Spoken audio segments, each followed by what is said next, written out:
Slide, please. Okay, so here, okay, next one.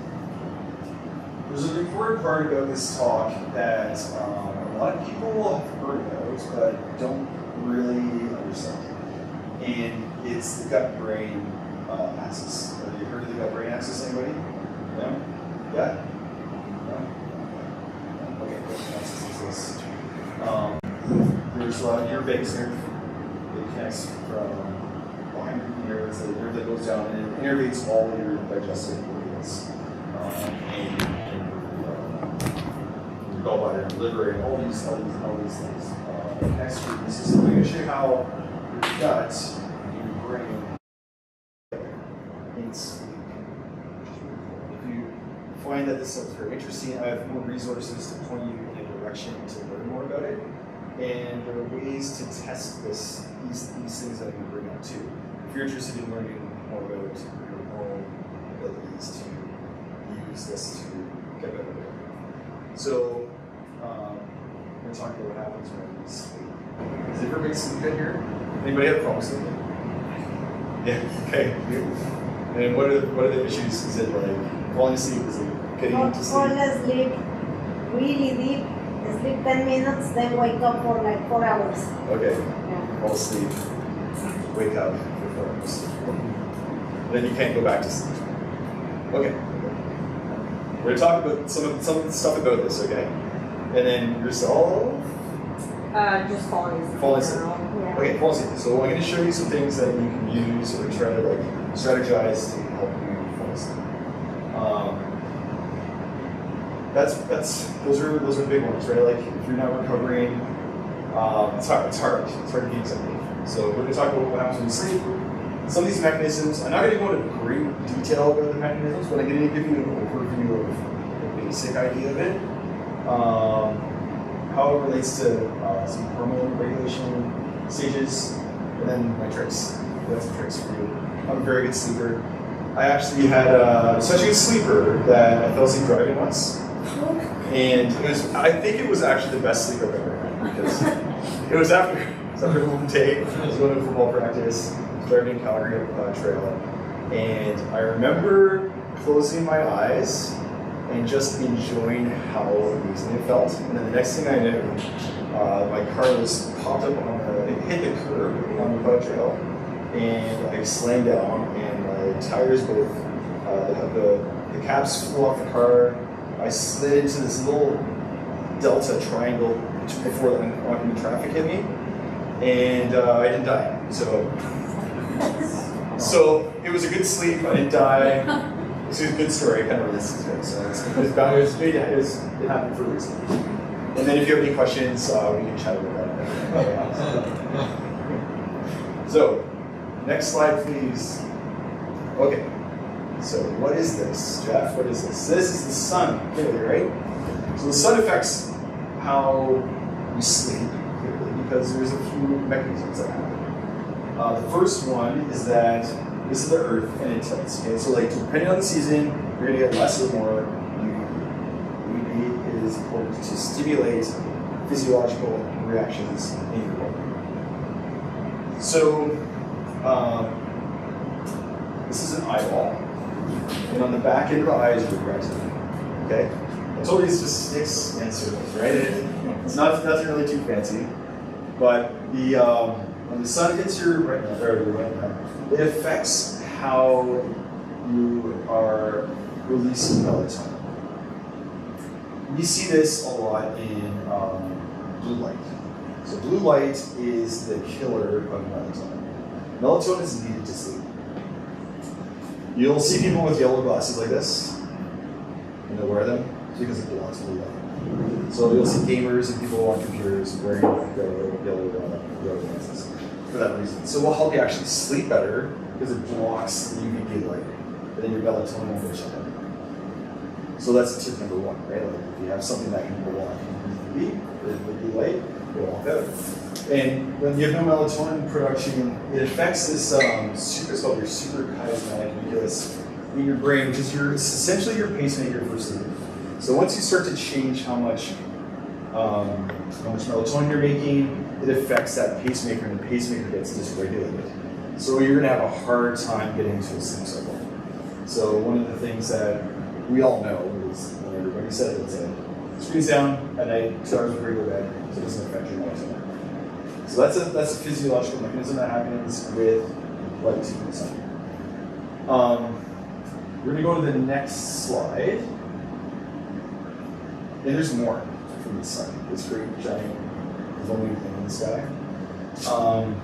Now vitamin D, there's so many functions of vitamin D. And I don't know if anyone's had their vitamin D tested before.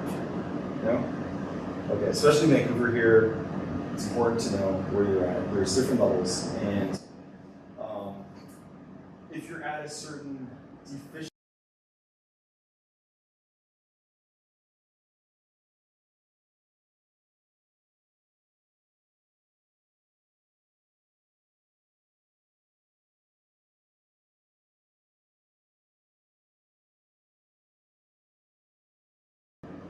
it's not made, it's synthesized, right? So like it's from cholesterol. So we have, cholesterol in your diet, which is useful. The sun will bring this vitamin D3, or sorry, before it's vitamin D3, it goes to the liver. So this cholesterol goes in the bloodstream, goes to the liver, and it gets converted.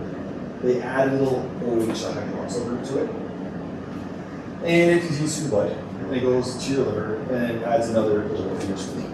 So there's two. It's called dihydroxy. And that eventually enters into your bloodstream. And then that circulates. So that's the active form. So it takes a couple steps to get through that. And it has an effect on here's your gut, here's your brain. It's called your enteric nervous system and your central nervous system. The gut and the brain axis is involved in how we all started moving indoors. We stopped getting our food from our gardens, which had bacteria on it, which we needed, and we lost the sunlight from the day. So we lost two things that are really important for like these building blocks of sleep. And after that industrial revolution, we started seeing a whole bunch of other issues coming up in development. One of them was sleep apnea and snoring and all this. There's more too, but I want to kind of keep it to sleep. And one of the things that vitamin D helps with is orofacial development. And I was doing a lot of research on if you have sleep apnea and your tongue's hanging back in your airway, where your tongue should be positioned is on your hard palate, and it's like you suck your tongue to the roof of the mouth, and you make it into like a little suction cup on the top of your mouth. That's where your tongue should sit. It's like the suction cup to the top of your mouth. You should try it. This is a little trick. You can try it right now. You can try it right now. And it's hard to hold, but if you suction cup it, you don't have to try. It will just kind of stay there. So vitamin D, when it goes into this part of your brainstem, it helps to create these mechanisms to allow for proper sleep. And then there's a bunch more that happens with vitamin D.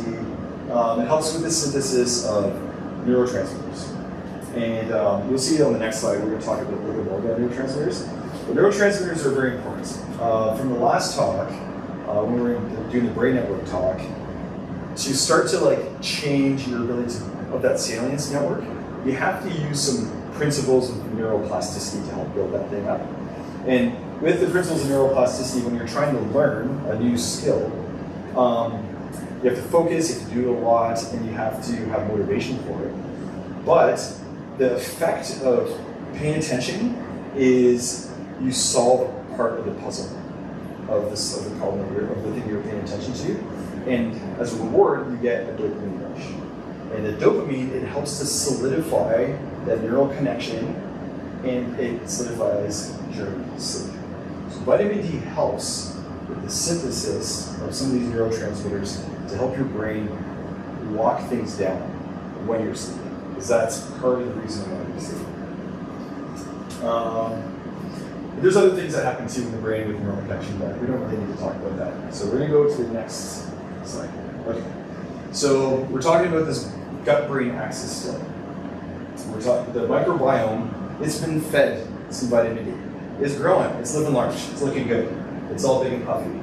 That's from like part of my, this is the only thing that's not geometric in my picture. And the immune system's getting activated in there too. So we know that UVB, sun, helps synthesize the vitamin D. And now the microbiome, now that it is actually functioning and growing, and you can have dysbiosis in your microbiome too. And there's ways you can test all that stuff. But let's assume that this is a relatively healthy microbiome.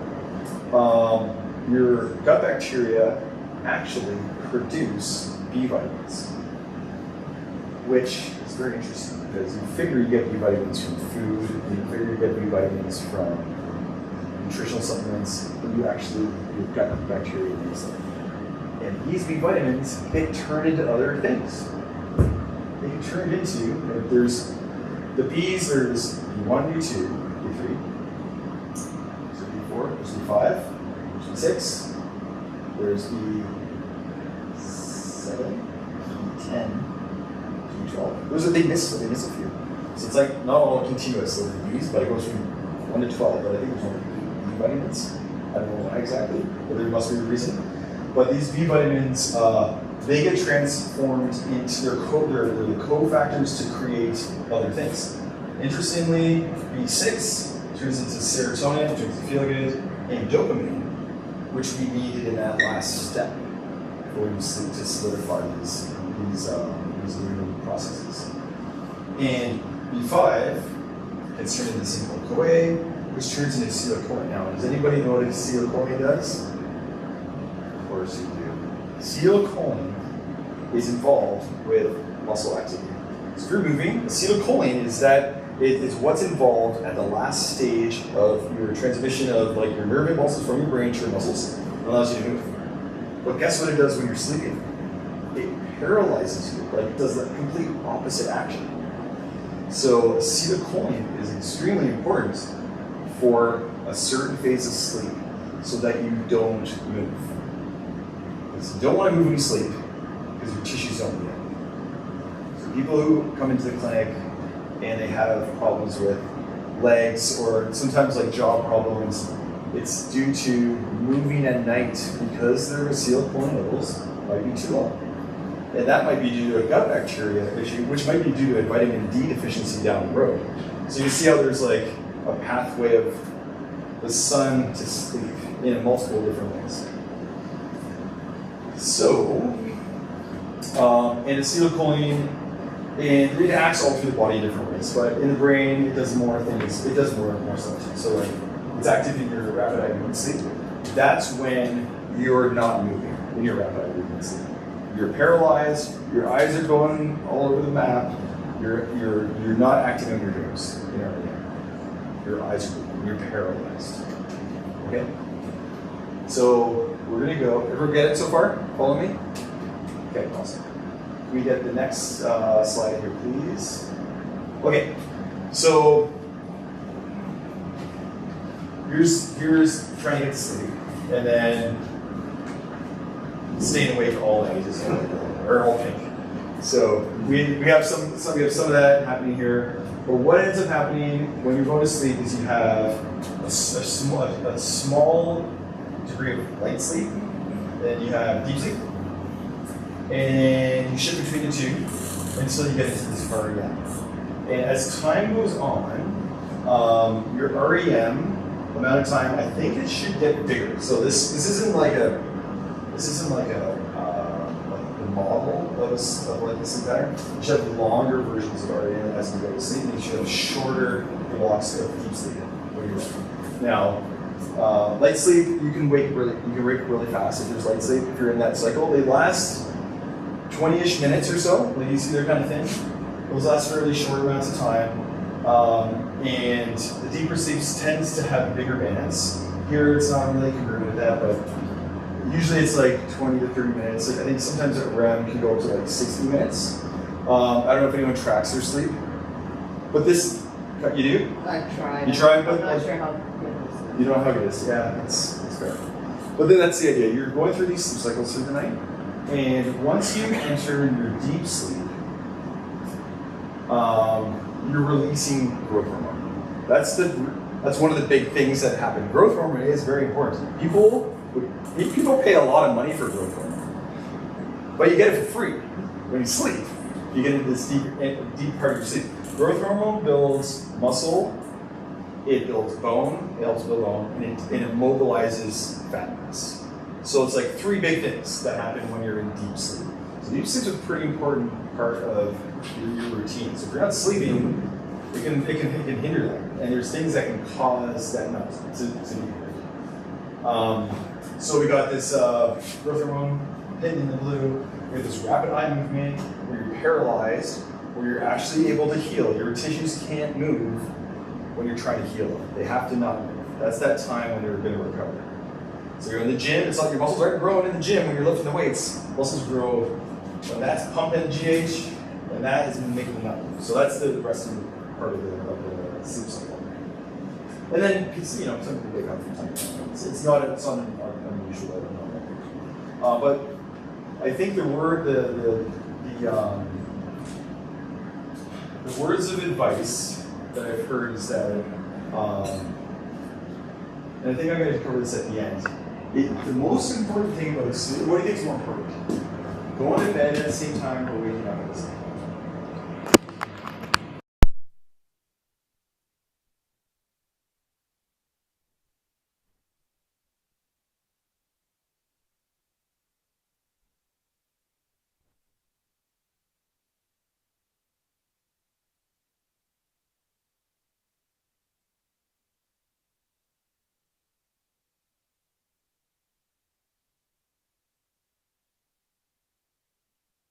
Kind of where people start to head bob when they're watching me.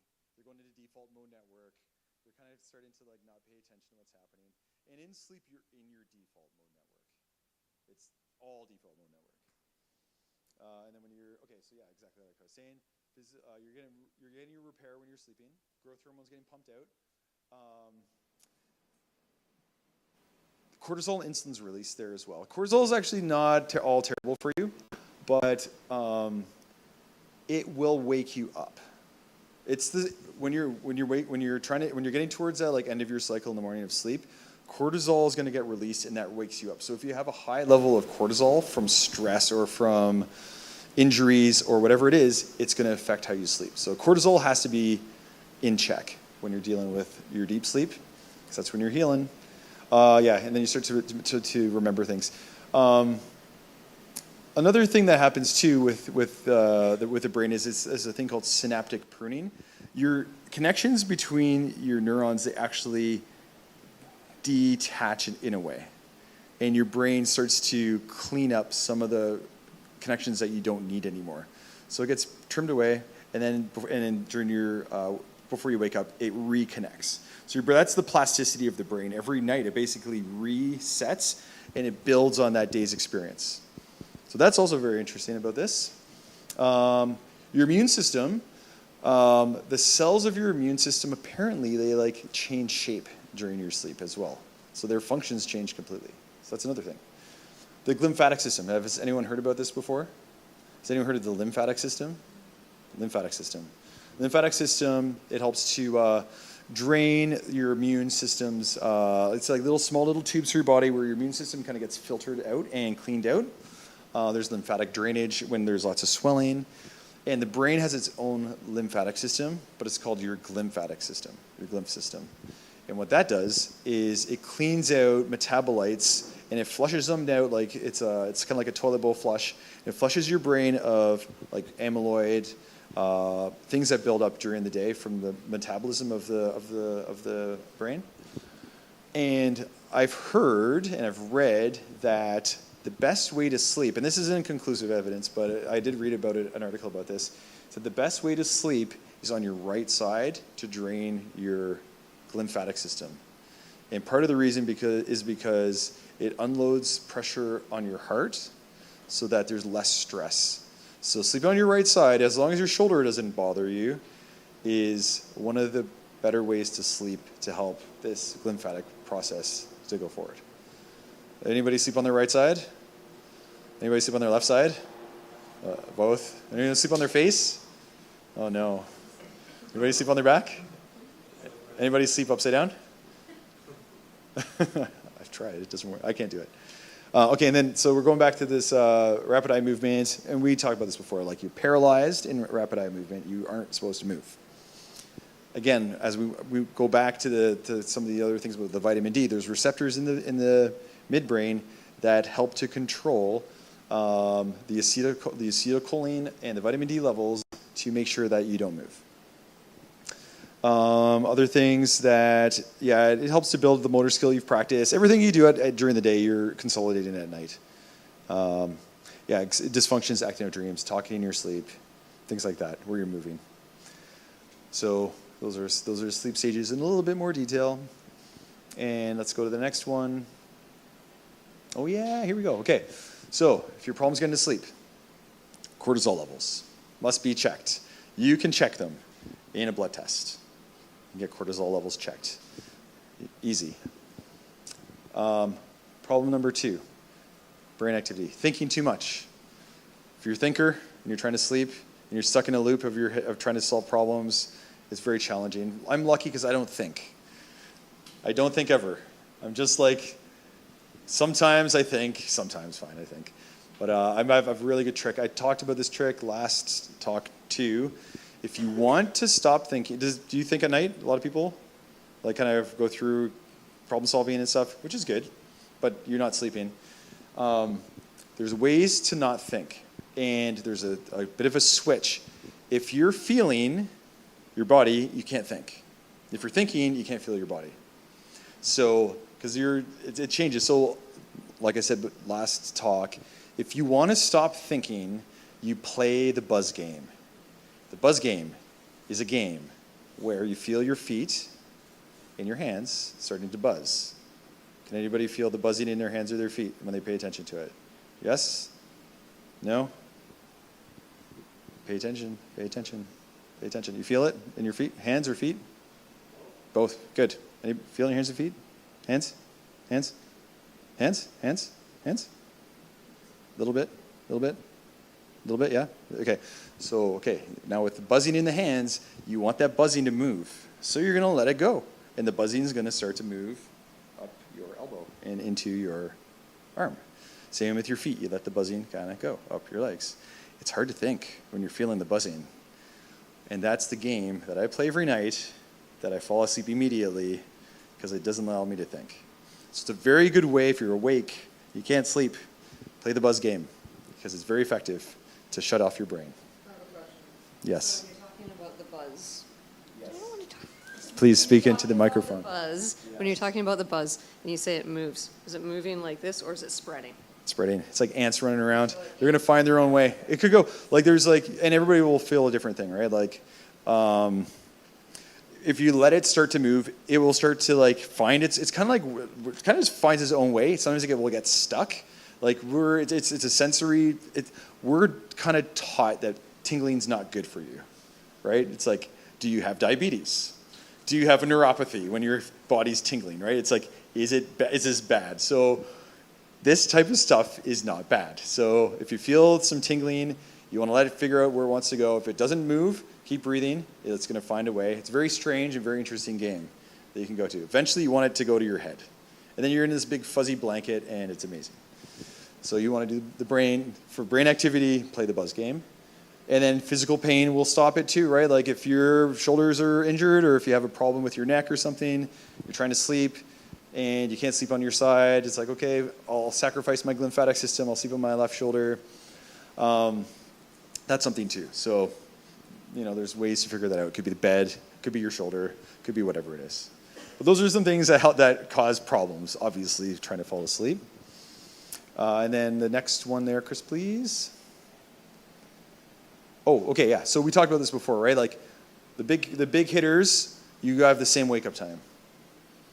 You can kind of play around with that, like going to sleep time, but if you're really serious about it, I have my like 10:30, 6:30, pretty much like pretty good. It's pretty solid. So you have a sleep schedule. Again, you stop thinking. You can always think tomorrow during the day. And then you want to decrease your blue light, right? So we're looking at this, the blue light. We're talking about the sun, especially our devices, It changes how your melatonin production goes. That changes your sleep regulation system.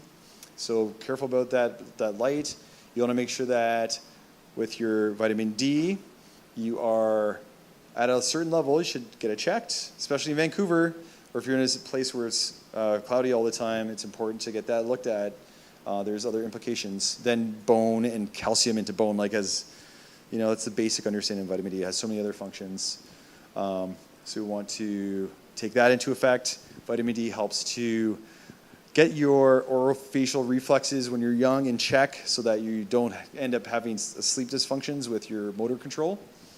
And then we're talking about vitamin D helps that gut start to flourish, and then the gut starts to produce B vitamins, and those B vitamins produce neurotransmitters. Those neurotransmitters, they flow back into that sleep cycle, or into that like sleep system so that you're paralyzed, right? So that's kind of the loop of information that I wanted to get put forward to everybody, just to understand that there's like connections between some seemingly distant mechanisms through different systems of your body. And then, and if you understand the stages of sleep, you know that you're going to be going through light sleep. You want to hit a big deep sleep. You're going to have your releases of your growth hormone, which will help your bones. You're going to help your muscles. You're going to help with mobilization of fats.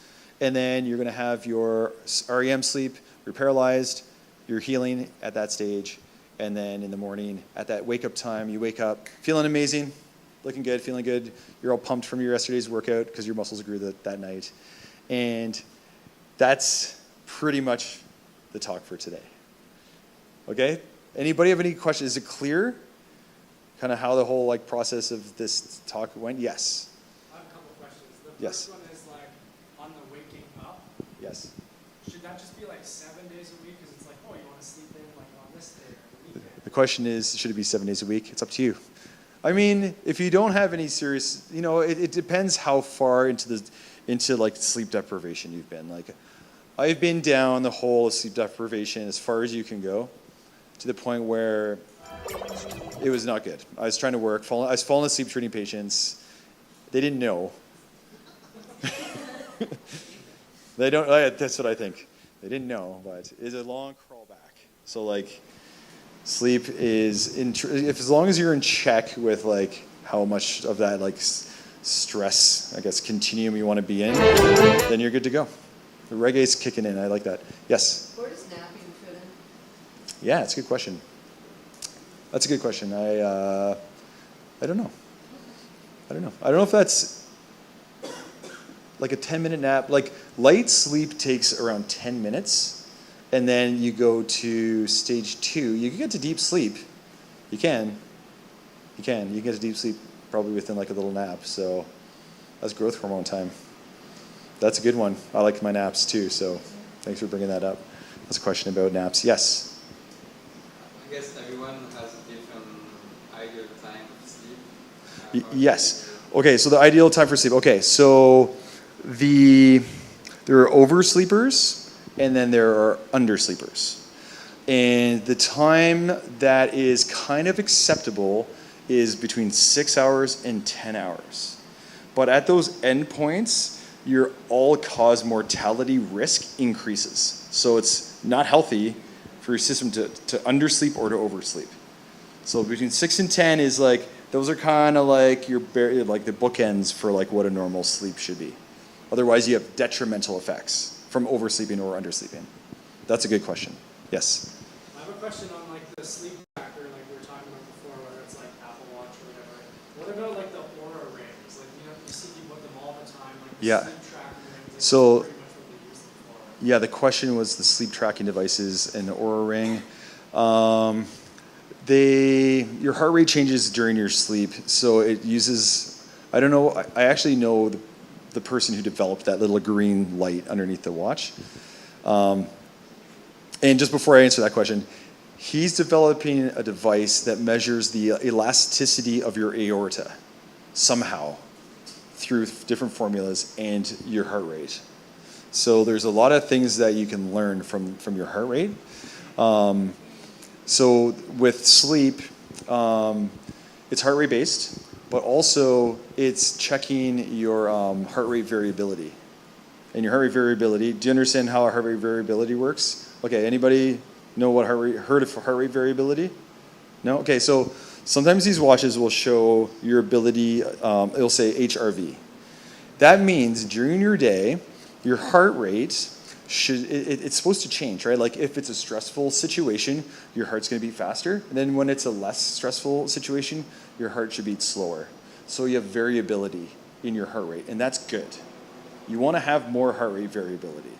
For someone whose heart rate doesn't really change, it's tend to be seen as being stuck in sympathetic. So you can't drop your heart rate. So your heart rate variability is very low. So they use that. I think the Oura Ring is big on heart, and same with like a Whoop band and other devices like Garmin. It has an heart rate variability monitor as well, and that tells how your nervous system's adapting to your environment. And it could be due to training, or it could be due to recovery, and it'll give you indications of like what your system's ready to handle. And if you have a really good high heart rate variability, you can handle kind of any situation because you can shift. You can act when you need to, and you can relax when you don't need to, which is a good skill to have. Like, do you think that's worth tracking that? Like, it is something that like would be good to like actually know? And that's the question is that something that is worth tracking? And my answer would be it depends on what your goals are, right? If you have and it depends if you want to know if you're overtraining, and it depends on how to like time your performance like events.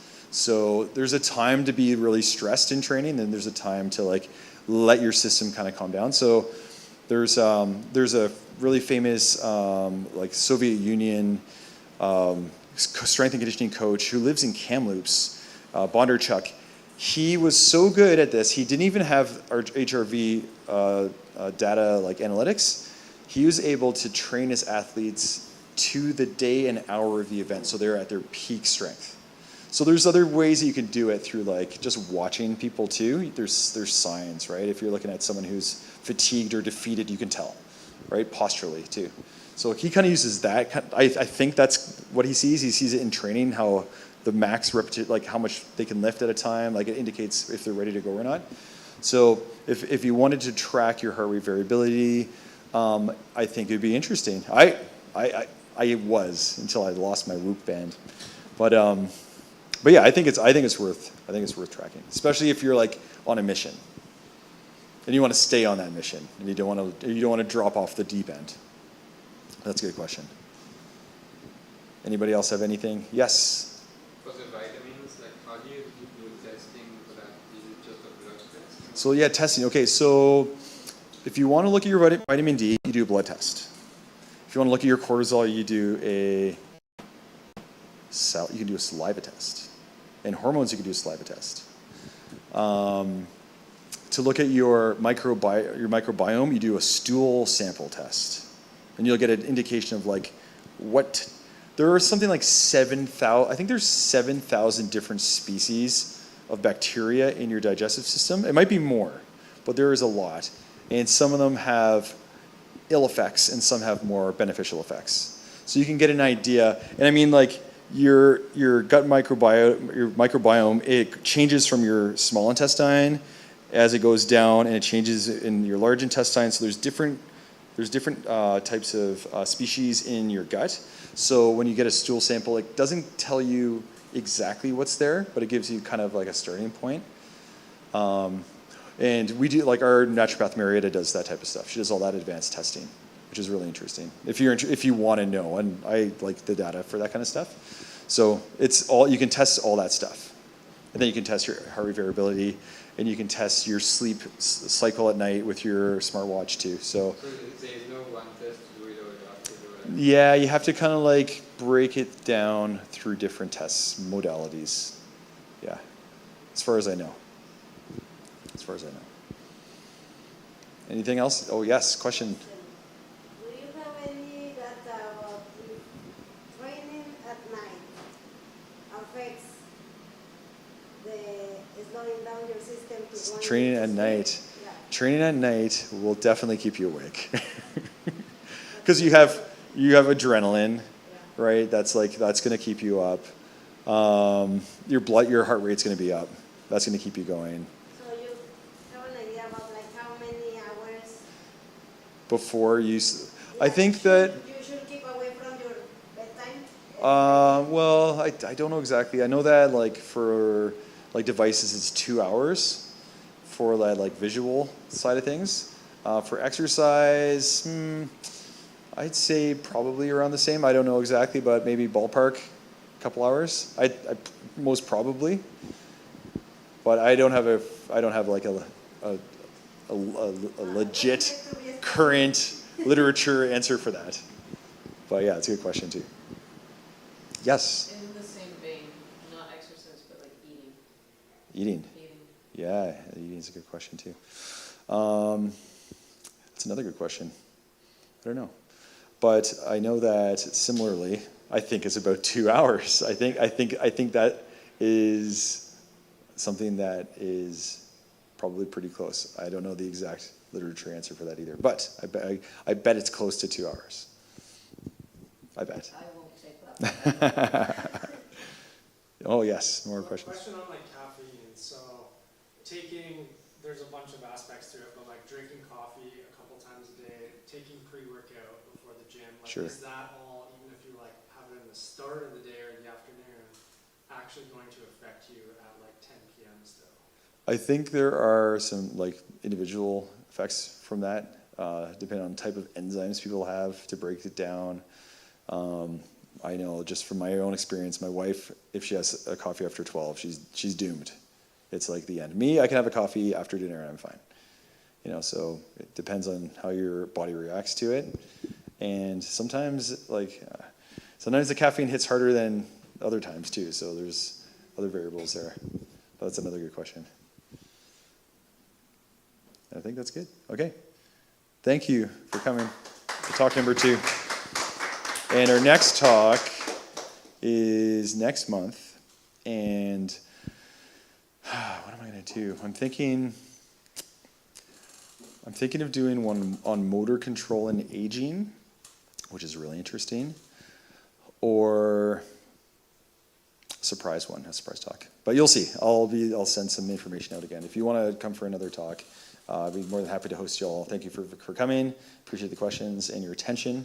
I see a lot of like Central Executive Network in action. I didn't see anyone falling asleep, so I failed that because I was hoping I'd at least let one person fall asleep. But hopefully we'll see you next time. Thank you. Cool, thanks.